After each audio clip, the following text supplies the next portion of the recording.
नमः शुद्धेभ्यः, ओम नमः शुद्धेभ्यः, ओम नमः शुद्धेभ्यः। अहिंसा परमो धर्म की, आचार्य गुरुवर श्री कुंद भगवान की, आचार्य गुरुवर श्री ज्ञान सागर मुनि महाराज की,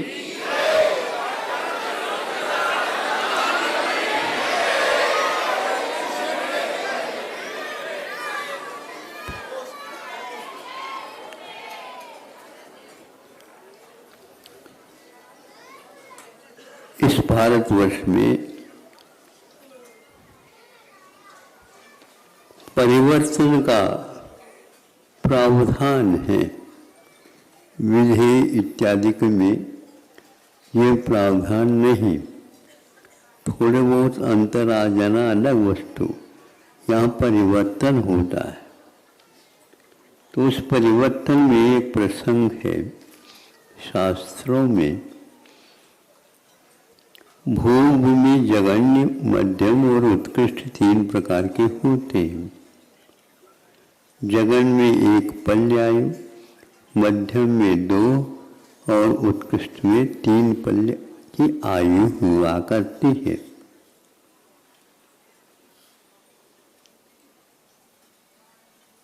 तो वहाँ पर शादी ब्याह वगैरह नहीं होते,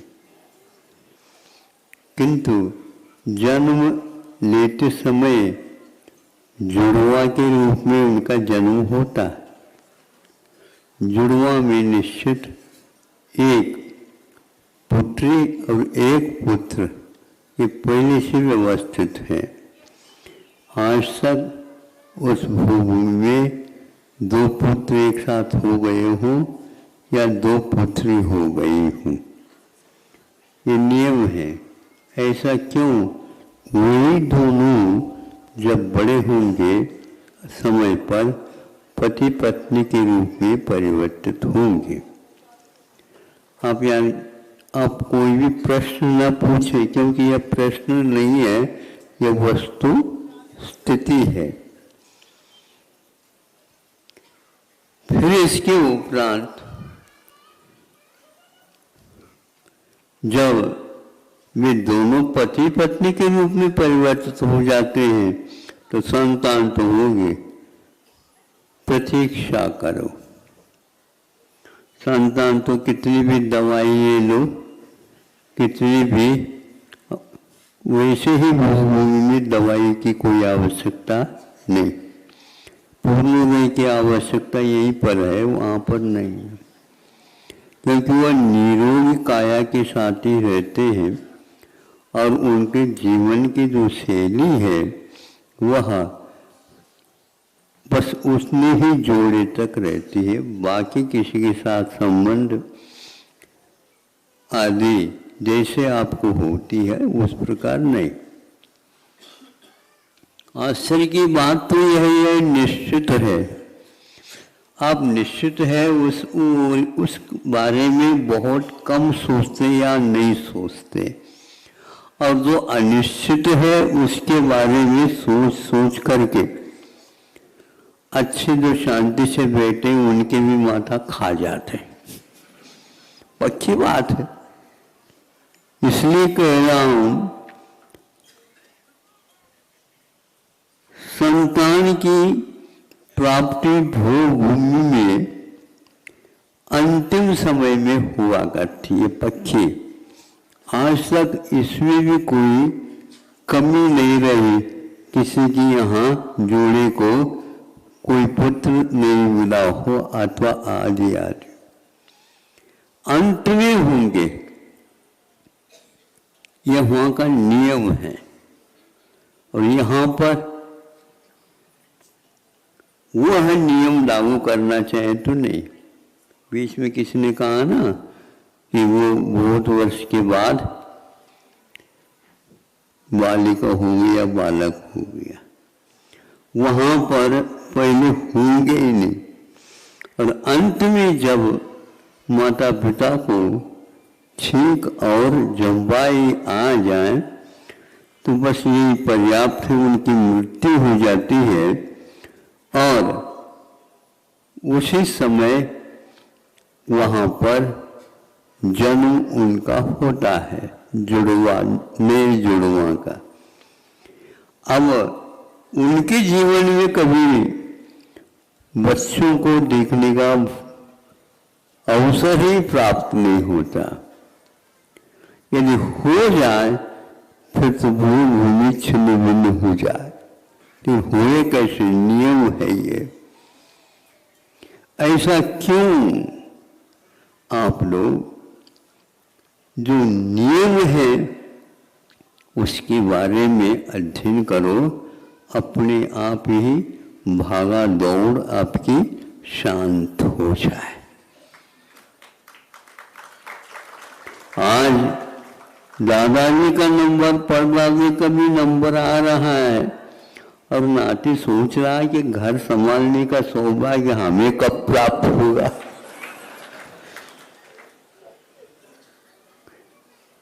इसीलिए हमने भी सोचा भैया कि भीतर से कुछ संख्या कम कर दे,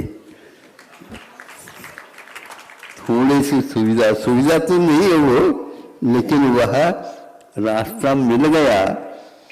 और कल जैसे हमने कहा था वैसे ही उन लोगों को जल्दी जल्दी बाहर आने की इच्छा हुई। अपने आप हुई क्या जबरदस्ती हुई, ये भगवान जाने या उनके होनहार जाने। हो तो गए, सब लोग प्रसन्न थे, सब लोग प्रसन्न थे, क्योंकि खूब काम करने के उपरांत भी दुकान नहीं छूट रही थी। हाँ, कि ठेका ले रहा क्या यार आप लोग, बोलो। आज ठेके का काम बहुत चल रहा है, बताते ही ये भी ठेका है। जब तक दादाजी भी है तो भी हर काम तो करना पड़ेगा। यहाँ का नियम है महाराज। जब हम इनके ऊपर लोड ज्यादा देंगे ना, जैसे हल जोतने वाले किसान, जब तक जो है भार नहीं देंगे तब तक वो चलेंगे ही नहीं। और यदि मान लो चल गए तो कहीं बीच में बैठ जाए तो फिर तो किसान को ही पूछो क्या होता है। ऐसे ही वहां की दशा है, कोई भी काम नहीं, किंतु जीवन पर्यंत अपने आयु को पूर्ण करना और जो कोई भी भोग है उसको यथार्थ रूप में भोगते रहना। इसको देख करके हमें ऐसा लगता है कि कुछ नियामक जो होता है उसका अध्ययन आप लोगों को करना चाहिए। ये नियामक क्यों? ये उसकी योग्यता है। क्योंकि एक स्थान पर लिखा गया है कि पुत्रों का, संतान का रह जाना ही एक प्रकार से उदासी का, एक प्रकार से उत्साह भंग का अवसर प्राप्त होता है। दृष्टि अब पति पत्नी के दोनों आपस में नहीं होगी, किंतु संतान की ओर होती है। संतान की ओर होती है, जैसे महापुरुष तीर्थंकरों के माता पिता उनकी सहज रूप से होती है, और आप लोग इसको देखते रहते हैं कैसे इनकी होगी। जब संतान रुकती है तो सब वहाँ संतान होते ही संतान की ओर आकर्षण हो जाता है, क्योंकि उनका पुण्य रहता है। वह उसी समय आकर के ब्रह्मचर्य व्रत ले लेते हैं और बच्चे के पालन पोषण, संतान के पालन पोषण, दिशा संस्कार आदि देने में लग जाते हैं। वस्तुतः वासना, विषय, कषाय यह अज्ञान दशा की उपज है। कर्तव्य की दृष्टि से होता है तो ये पर्याप्त है, एक संतान हो गए। तीर्थंकर का उत्पन्न होना अकेला एक का ही होता है। माता पिताओं के वह इसके बाद समाप्त। यह एक नियम नहीं बांध सकते, किंतु यहाँ पर संयम होने के कारण यह नए नियम लिया जाता है। भोग भूमि में भी इसी प्रकार होता है, किंतु संतान यदि होगी तो अंतिम में ही होगी, पहले नहीं होगी। और इनका होने के उपरांत वहीं पर रोकना, यह नियम संयम के अंतर्गत आ जाता है। ऐसा क्यों है? तो आचार्य कहते हैं, जो इस रहस्य को अध्ययन का विषय बनाते हैं उन्हीं के मन में ये भाव होते हैं, नहीं तो बाकी जिसके भी हैं इन संस्कारों के अभाव होने के कारण वासना की ओर ही, विषयों की ओर ही, कषायों की ओर ही उनकी दृष्टि बहुतायत रूप से होती है, किंतु और कुछ नहीं होती। इसलिए आप लोग इसका भी कुछ अध्ययन किया करो, अपने आप ही वैराग्य सामने आएगा। तो वैराग्य नहीं आने के लिए दो विषय होते हैं, एक जगत काय स्वभावो व सम्यक वैराग्यात्म। 5 पाप से जगत स्वरूप का जब तक अध्ययन नहीं करेंगे, 5 पापों से आपको विराम मिलेगा नहीं। आपके मन में 5 पापों से एक घबराहट नहीं होगी। सम्यक भाव इसी को बोलते हैं। सम्यक भाव, जगत के बारे में सोच विचार किया करो। अपनी अपनी जगत बना रखा आप लोगों ने, उतना ही सोचते रहते हो। कूप मंडूक की वृत्ति और आप में ज़्यादा अंतर सा नहीं लगता। चिकित्सा करने से ठीक हो सकता है, और पूर्णा यो आपके सामने है।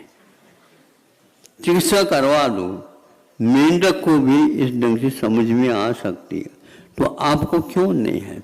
आपने अध्ययन ही नहीं किया, आपने सोचा ही नहीं, आपने पूछताछ ही नहीं किया, तो स्वप्न में भी आए कैसे? आप अध्ययन करेंगे, पूछताछ करेंगे तो स्वप्न में भी संभव है। तो यहाँ ये भी सुनते हैं, पहले आप लोगों ने सुना होगा अपने बाप दादाओं से कि सहज रूप से भोजन आदि की वृत्ति भी एक आध बार ही होती थी, और आज सुबह से लेकर शाम तक डालते ही जाओ। दाल दाल दाल डालडा बन गया वो भी डालते जाओ।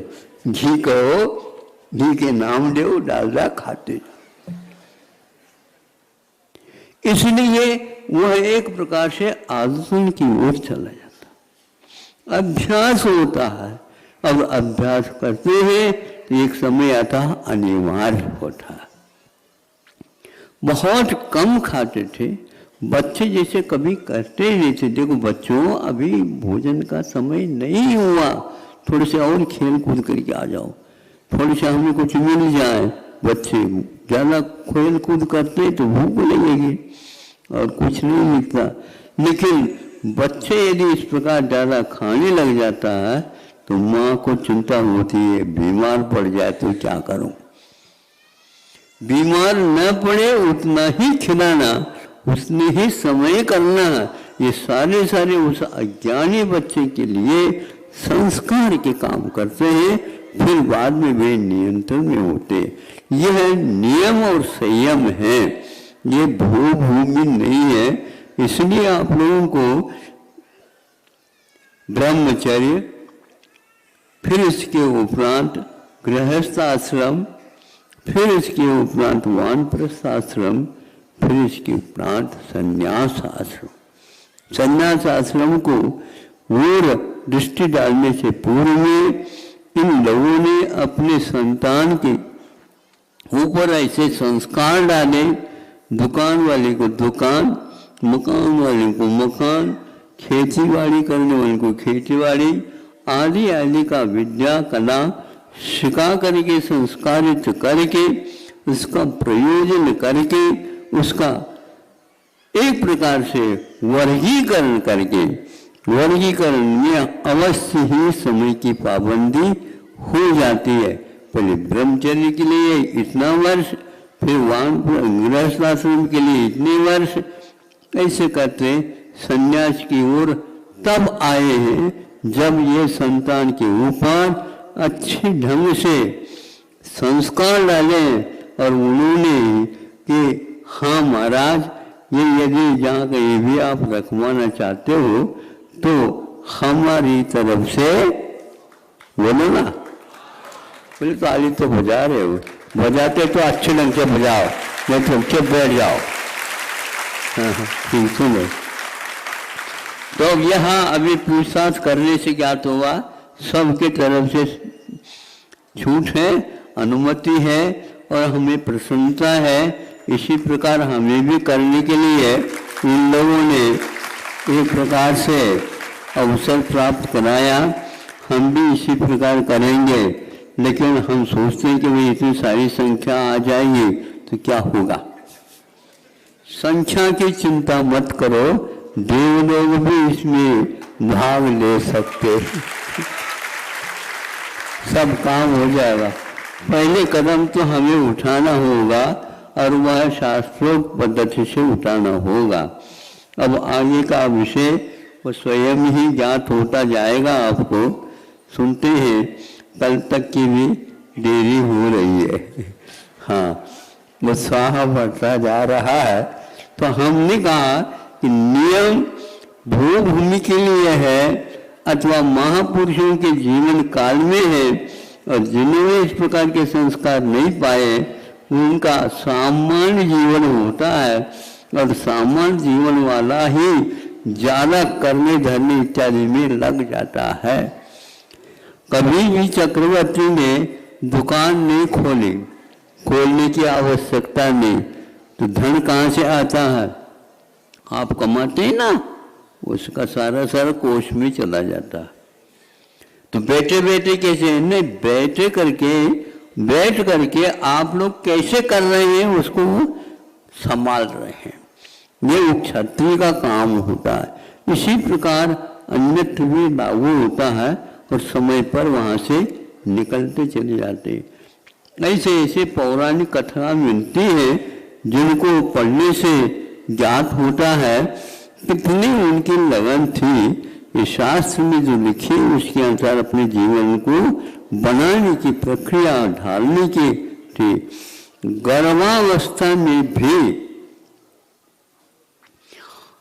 तिलक लगा करके और अपने कर्तव्य पूर्ण करके एक राजा ने दीक्षा ले ली। सोचे विचार करो, अब मेरा कर्तव्य तो सब कुछ है, हो गया है, अब यह अपने आप ही संतान बड़ी होगी, सभी इस प्रकार का वातावरण बना चुका हूँ आदि आदि। और उसमें अनेक प्रकार के वैषम्य को लिए हुए भी कथा आती है। ये सारे के सारे पूर्ण कृत कर्म के ऊपर आधारित है। इन लोगों ने अपने जीवन को पूर्ण कर्म के उपयोग करके ही आज उससे आगे एक कदम बढ़ चुके हैं। जो बढ़ चुके हैं वे आपके लिए वो कदम प्रेरणाप्रद होंगे, निर्देशक होंगे। शोध करने के लिए अथवा चिंतन के लिए अवसर प्रदान कर रहे हैं, क्योंकि उनके कदम अब आप लोगों से हट करके हैं। तो ये किस ओर जा रहे हैं? मेरी ओर आ रहे हैं।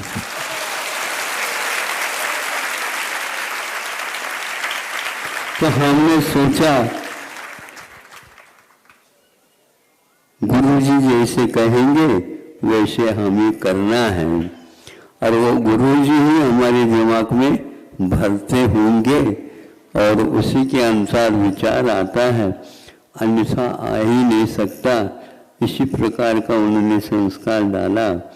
समय हो गया है, किंतु समय पर ये आ करके अपनी भावनाओं को व्यक्त की है। अगला कदम क्या होता है आप जिज्ञासा के साथ देखिए और क्या वो संकल्प लेते हैं। अब सुनते हैं छोड़ छाड़ करके आ गए हैं महाराज, अब जाने की कोई आवश्यकता। तो इसी की प्रतीक्षा थी श्रावक। हाँ ऊपर बैठ गए, वो अपने आप ही हल्का हो जाता है तो आएगा, जैसे फुग्गा हल्का हो जाता है ना, वो भूकंप उड़ने लग जाता है। यह हल्का होने का परिणाम है।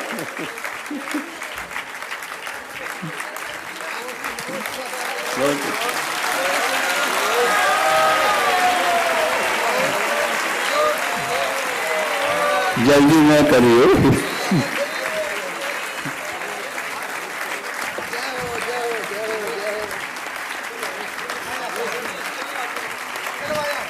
उन्होंने कहा कि हम तो रिजर्वेशन लेकर के आए।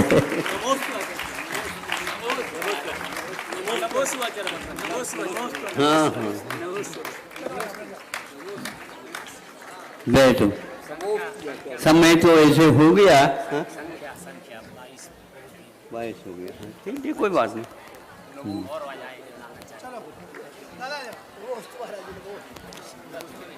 तो यह इन लोगों ने बहुत कुशलता पूर्वक अपने कदम उठाए। प्रभु से हम प्रार्थना करते हैं इनके कदम मजबूती के साथ एक एक धीरे धीरे सही।